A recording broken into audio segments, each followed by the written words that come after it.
Ron, it's Tony and Bob here in our Connecticut studio. How are you, Ronnie, sir? how are you? Good. How are you guys doing?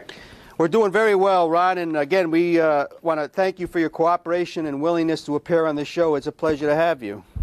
Oh, thank you for inviting me. It's a pleasure to be on the show. Again, Ron is again, we consider him a baseball historian who grew up to be a friend of Jackie Robinson. It's a fascinating story. Again, you can get more information on him if you go to Rabinovitz.com. He's been featured on the Larry King Show, the MLB Network, many other news outlets. You'll find those out online. Again, a play on his relationship with Jackie has been done. He has his own YouTube channel. You can get a hold of him. He has his own email address, which we'll throw out later on. And again, you can find him on Facebook also. But again, Ron, thanks for coming up. And again, it's an amazing story. The bottom line is we established this story by saying that Ron went to a Milwaukee-Brooklyn game back in 1953 and met Jackie Robinson at that game. Ron, the obvious question is, how did that all come about? How did it all happen? Well, I'll tell you what happened, guys. I was 7 years old. My dad really loved Jackie Robinson.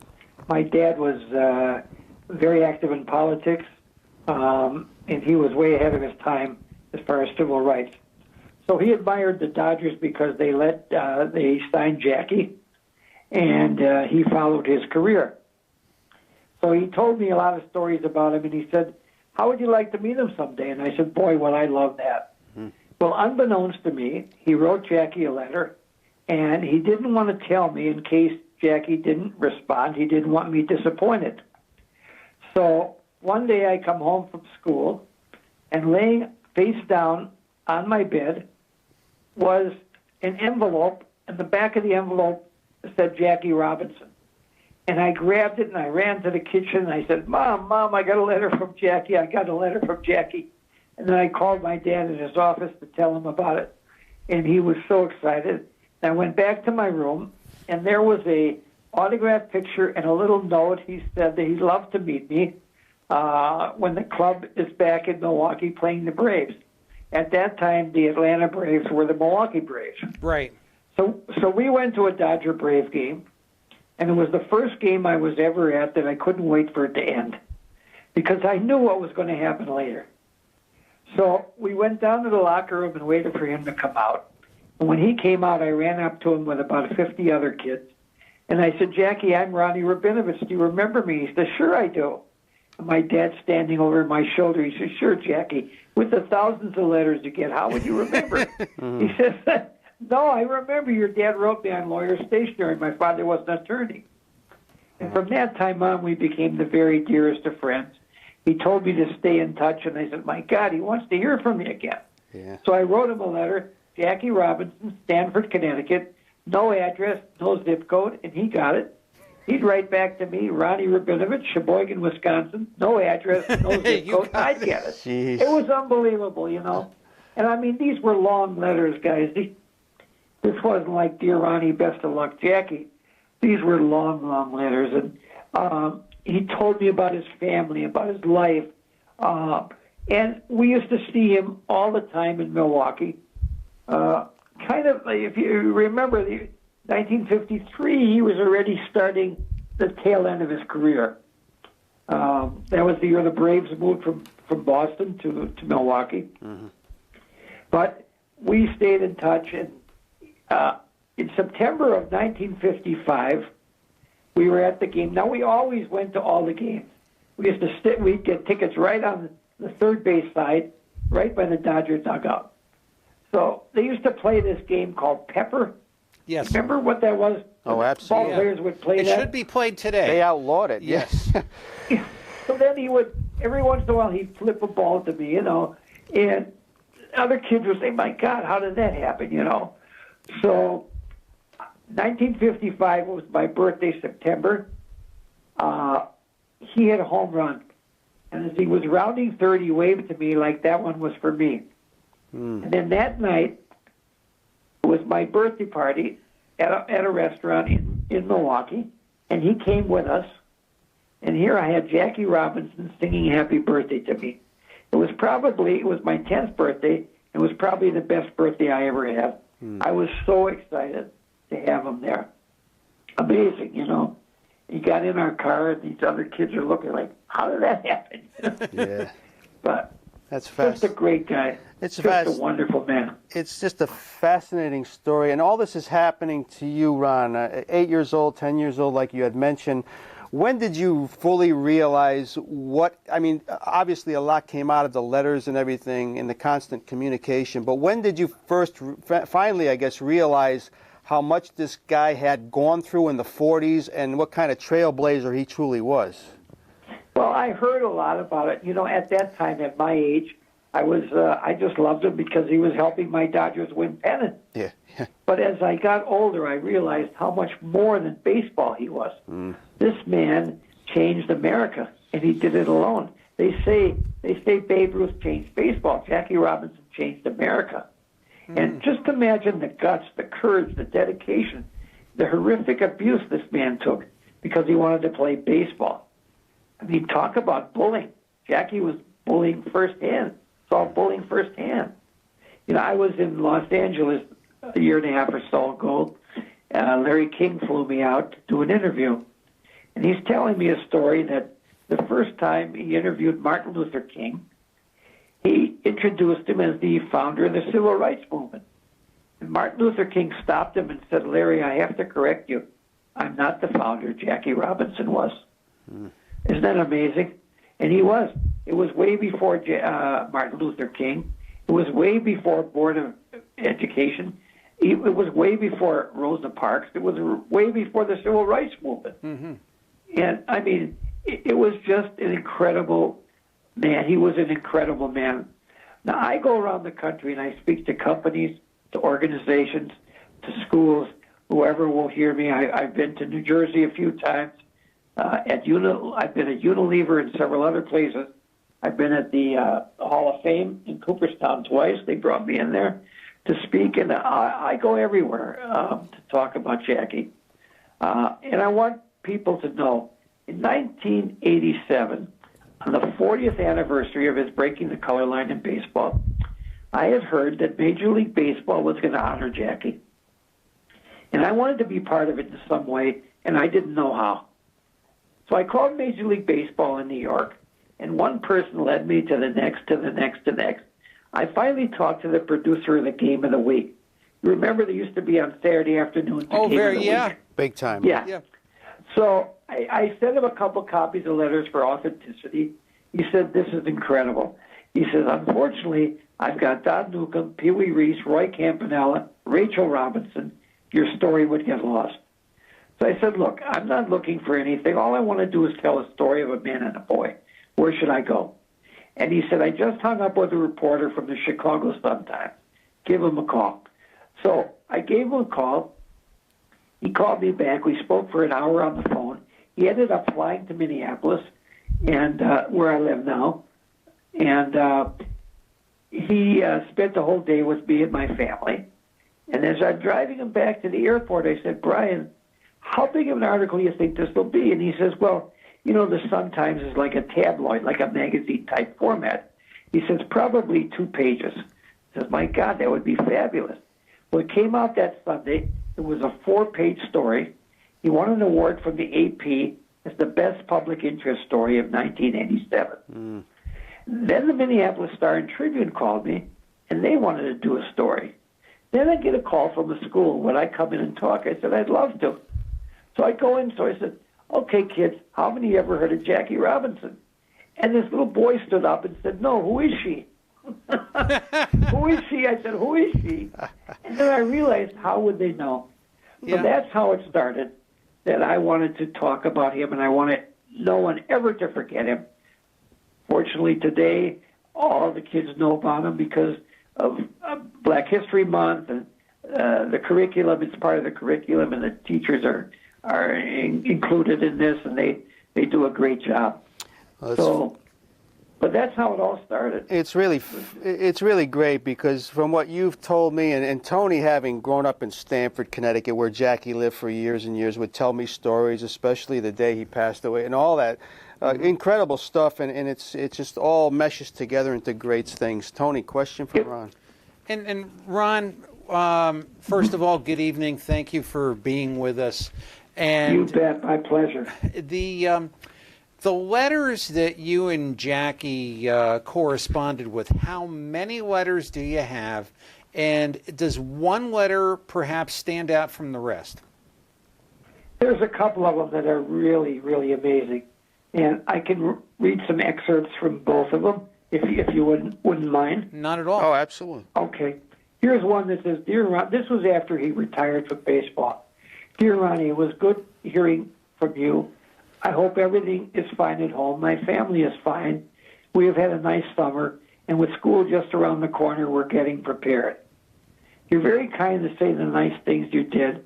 I learned a long time ago that a person must be true to himself if he is to succeed. He must be willing to stand by his principles, even at a possible loss of prestige. He must first learn to live with himself before he can hope to live with others. I have been fortunate. God has been good to me, and I intend to work as hard as I can to repay all the things people have done for me. I appreciate your friendship and feel as long as you set a worthwhile goal and head for it, you will do well. Continued good luck. Give my regards to the family. Always, Jackie. Isn't that great? Awesome. I mean, just wonderful. Incredible. Yeah. Just such a beautiful letter. Yeah. Here's the other one. I invited him to my bar mitzvah. So he writes, Dear Ronnie, I'm happy to know everything went well at your bar mitzvah. Of course, he couldn't come. My schedule has been very busy. I've not been able to keep up with outside responsibilities. Now, my dad was a big Democrat. He was a Democratic National Committeeman for the state of Wisconsin. Mm-hmm. Jackie was a Republican, which was very unusual in those days because most African Americans were Democrats. Exactly. But he was a Rockefeller Republican. And today, Rockefeller would probably be a Democrat with the way the Republican Party is today. Mm-hmm. But so in all these sweet letters, now I want to go on. He says, tell your dad Ike has made me a Democrat, and it will take some doing to make me change my mind. So in all these sweet letters, he would talk and send a message to my dad. It doesn't seem as if I'll be getting to Sheboygan soon. My work here has been very busy, and I haven't been able to get away as much as I would like to for personal reasons. Ronnie, one of the things that pleases me most is our friendship continues even though I am no longer connected with baseball. It is friends like you that make me feel that everything that happened was worthwhile. I hope we do get a chance to see each other soon. It seems when people are as far apart as we are, they have a tendency to forget. I hope we don't. My regards to the family. I hope everything continues to go well. Always, Jackie. Oh, it's amazing, huh? It is. It's just, it gives you chills listening to it. It's really amazing. It does, yeah. And Ron, you know, one time. No, please go ahead. I'm sorry. No, please go ahead. One time he came out of the locker room in Milwaukee, and the series wasn't over. Guys were getting on the bus to go back to the hotel. So I'm walking with him, and I'm talking to him, and he's signing some kids' autographs. The guys are getting on the bus. So here comes a priest with a whole parish full of kids. And they all want autographs. So he's standing and signing and signing. Pretty soon the guys on the bus are opening the windows. Come on, Jackie, you're holding us up. You know what he did? He went to the bus driver. He said, you know what? Take the guys back to the hotel. I'll take a cab. And he stood there and he signed every kid's autograph. Wow. That's the type of guy he was. He was a real mensch, if you know what I mean. Mm-hmm. And Ron, as far as Jackie leaving baseball, he had the job with Chock Full of Nuts, and then he got involved with Nelson Rockefeller, the Freedom Bank. How well did he adjust to civilian life? Was that a difficult thing for him? Well, I don't think it was that difficult. I mean, he was 37 or 38 years old, and he knew his career was tailing out. He really wanted to be a manager. I think he would have hoped to have been a manager or a coach in baseball, and unfortunately that didn't happen. But he had this job offer from this fella from Chock Full of Nuts, the owner, and And then the Dodgers, they traded him to the Giants. I mean, the Giants of all people, it was terrible. Our arch enemies, and he decided not to play for the Giants. He'd rather retire. So he had this offer to go to Chalk full of nuts, and he took it. And he stayed away from baseball for a while. In one of his letters, he was telling me that his company was looking into possibly investing in a baseball club in a new league. And he was kind of excited about that because he wanted to get back into baseball in some format. And then the company realized that it was too far away from the coffee business, and it was probably not a good fit. So they went away from that. But in one of his letters, he did say that he was quite excited about the possibility. So it was amazing. Amazing. And Ron, I mean, the whole Dodger thing, Tony tells me you're a huge Dodger fan, and obviously if it weren't for Jackie, that probably would have never happened and continued to be happened. And I was just wondering, due to your friendship with him, has it opened other doors for you to meet other Dodgers? Sure. Yes? It has. I've met Sandy Koufax a few times. Wow. I've met a lot of the Dodger team. One time, it's so funny. As a kid goes, after a game, it takes 45 minutes to an hour for the ball players to get out of there, in the shower, everything. Mm-hmm. So kids are impatient, you got nothing to do. You're looking at the gray walls of the stadium, and you're kind of like, there's nothing to do. You get impatient. So the only thing we could do is look at the big sign on the locker room door that said, "Warning, trespassing, do not enter. You go to jail," and then all this legal jargon. We used to read it over and over just to kill time. So one day he comes out, and he points to me, and he says, "Come here." So I go over there, and he takes me by the hand, and he takes me into the locker room. So I look at him, and I says, "Oh, my God, I'm going to jail." And he laughed. He says, No. He says, "You're with me. You don't have to worry." He took a brand-new ball out of a bag, and he took me from locker to locker to locker. Every ball player signed this ball. They were patting me on the back, shaking my hand, telling me how much they enjoyed meeting me. I mean, everybody, that Don Newcomb, Pee Wee Reese, Roy Campanella, Carl Furillo, Sandy Ambrose. Sandy Koufax was a rookie that year. I mean, I was numb. Walter Alston signed. I was so busy. He was so busy getting autographs for me that he actually forgot to sign the ball himself. But, of course, I got many other autographs from him. But that's the type of guy he was. He was such an amazing man. And what I talk to kids about now, guys, is a lot of people know he broke the color line and that he was a baseball player. But I'm trying to instill other things about him, about this Freedom National Bank, and what he did for America and for our country after he retired from baseball.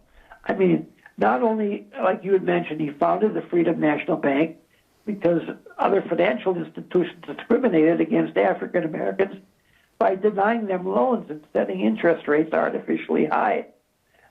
He also raised money to rebuild many churches that were burned to the ground in the South.